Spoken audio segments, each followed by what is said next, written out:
আপনাদের কাছে এখন তুলে ধরছি ক্যারিবিয়ান প্রিমিয়ার লিগ 2025-এর পয়েন্টস টেবিল লাস্ট আপডেট, যেখানে আজ 29 আগস্ট ভোর রাতে শুরু হয়েছিল এই 15তম ম্যাচটি এবং সেই 15তম ম্যাচ শেষে আপনাদের কাছে রেজাল্ট এবং সেই ম্যাচের পয়েন্টস টেবিল তুলে ধরছি। যেখানে এই 15তম ম্যাচে সেন্ট লুসিয়া কিংয়ের দুর্ধর্ষ batting team support wicket keeper batsman একটি দুর্ধর্ষ ইনিংস খেলে ম্যাচটিকে জয়লাভ করে। তাই চলুন এই ম্যাচের এখন রেজাল্ট বা ফলাফল তুলে ধরছি। যেখানে প্রথম ইনিংসে ব্যাট করতে নামে এসটি স্কিড নেভিস পেট্রিয়েটর 177 রান করে 3 উইকেট হারিয়ে 20 ওভার শেষে জবাবে সেন্ট লুসিয়া কিংস 180 রান করে 3 উইকেট হারিয়ে 17 ওভার শেষে এবং সেন্ট লুসিয়া কিংস 7 উইকেটে ব্যবধানে এই ম্যাচটি জয়লাভ করে। তো এখন এই ম্যাচ শেষে আপনাদের কাছে তুলে ধরছি সিপিএল 2025-এর পয়েন্টস টেবিল, যেখানে অলরেডি 15টি ম্যাচ শেষ হয়ে গেছে। তার আগে যারা এই ভিডিওটা দেখছেন ফেসবুক পেজ থেকে, অবশ্যই ফেসবুক পেজটিকে ফলো করে রাখবেন। ইউটিউব থেকে দেখলে ইউটিউব চ্যানেলটিকে সাবস্ক্রাইব করে রাখবেন। তাই চলুন এখন পয়েন্টস টেবিলে 1 নম্বর অবস্থান করেছে সেন্ট লুসিয়া কিংস। 6 ম্যাচ খেলেছে, 3 ম্যাচ জিতে, 1 ম্যাচ হেরে, 2 ম্যাচ না হওয়ার ফলে 8 পয়েন্ট পেয়েছে, যার রান রেট প্লাস 0.464। পয়েন্টস টেবিলে 2 নম্বর অবস্থান করেছে অ্যান্টিগুয়া বারবার্স ফালকান। 7 ম্যাচ খেলেছে, 3 ম্যাচ জিতে, 3 ম্যাচ হেরে, 1 ম্যাচ না হওয়ার ফলে 7 পয়েন্ট পেয়েছে, যার রান রেট -1.059। পয়েন্টস টেবিলে 3 নম্বর অবস্থান করেছে টিবাগো নাইট রাইডার্স। 4 ম্যাচ খেলেছে, 3 ম্যাচ জিতে, 1 ম্যাচ হেরে, 6 পয়েন্ট পেয়েছে, যার রান রেট প্লাস 0.504।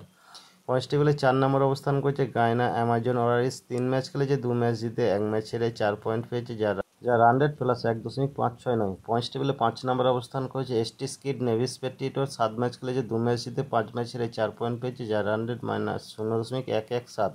পয়েন্টস টেবিলে 6 নম্বর অবস্থান করেছে বারবাডোস রয়্যালস। 3 ম্যাচ খেলেছে, 2 ম্যাচ হেরে, 1 ম্যাচ না হওয়ার ফলে 1 পয়েন্ট পেয়েছে, যার রান রেট -0.393।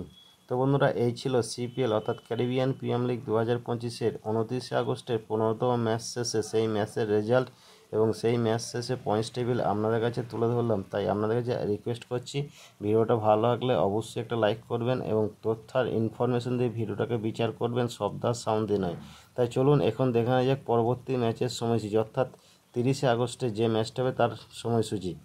যেখানে এই 16তম ম্যাচটি হবে টিবাগো নাইট রাইডার্সের সাথে বারবাডোস রয়্যালসের মধ্যে। সকাল 5:30 ত্রিনিদাদ ময়দানে এই ম্যাচটি শুরু হবে এবং এই ম্যাচ শেষে আগামী পরবর্তীতে 30শে আগস্টে আপনাদের কাছে আবার তার ফলাফল এবং রেজাল্ট নিয়ে হাজির হয়ে যাব।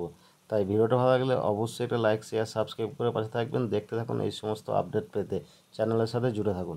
নমস্কার, আমি বিশ্বজিৎ। আপনি যে এতক্ষণ সময় ধরে ভিডিওটা দেখছেন তার মানে আমি বুঝতে পারছি আপনি খেলাধুলো ভালোবাসেন। তাই আপনাকে আমার তরফ থেকে অসংখ্য ধন্যবাদ। এই ভিডিওটা ভালো লাগলে অবশ্যই আপনি একটা লাইক করতে ভুলবেন না এবং চ্যানেলে নতুন হয়ে থাকলে চ্যানেলটিকে সাবস্ক্রাইব করে দেবেন এবং পাশের বেল আইকনটা বাজিয়ে দেবেন, যাতে পরবর্তী ভিডিও নোটিফিকেশন সবার আগে আপনার কাছে পৌঁছে যায়। আপনি ভালো থাকবেন, সুস্থ থাকবেন, দেখতে থাকুন পরবর্তী ভিডিও।